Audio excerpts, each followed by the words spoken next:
Right now I am in time of transition.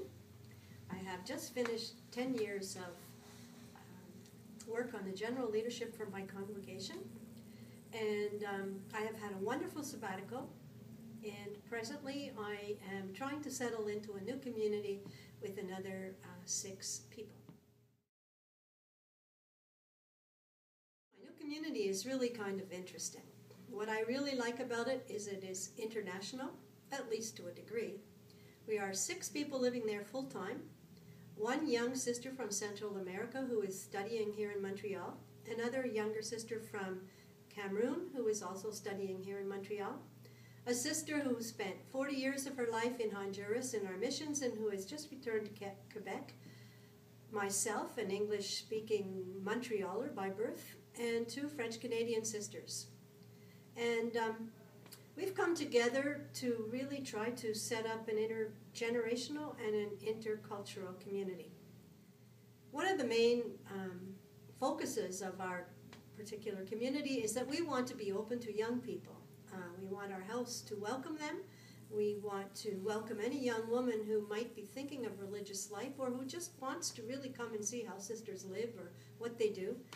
We want to welcome them to our home.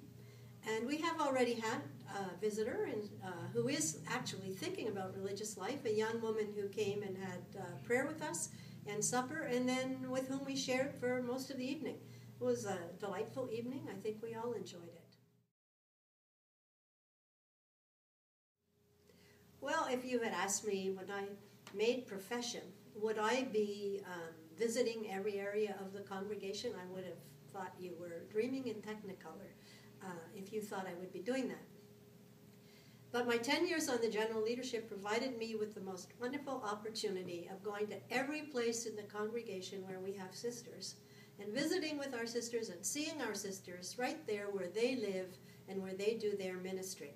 So I have been to Japan, to Central America, Honduras, Guatemala, and Salvador, to most of our sister residences in the United States.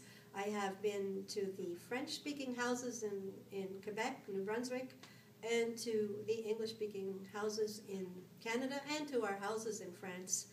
And I hope I didn't leave any out. But that has been a wonderful gift to me. It's been a gift to see the sisters, to broaden my own perspectives, to really let me see the world does not live the way I live here in North America.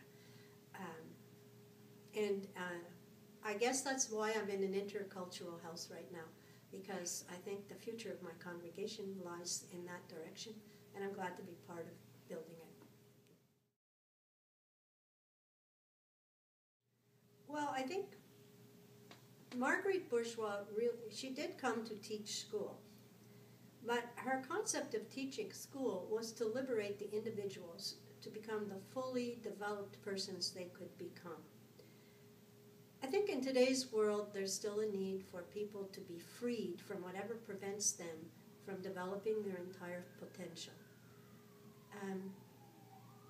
We have sisters who are involved in all kinds of work, spiritual direction, retreat center work, working directly with justice issues, with immigrants.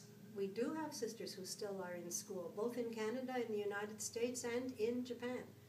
And also, actually, in Cameroon, and I think in Central America.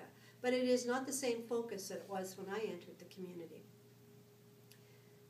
But I think Marguerite would be quite happy to see the way in which most CND sisters do everything within their power to enable individuals and people to develop their full potential, and which is really the meaning of education, to lead them from something to something greater, out of what they are in into a greater freedom, greater potential, greater development.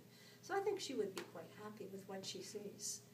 She also had a great desire to be present to the poor, and certainly an awful lot of our sisters are working with the poor people in many varieties of poverty.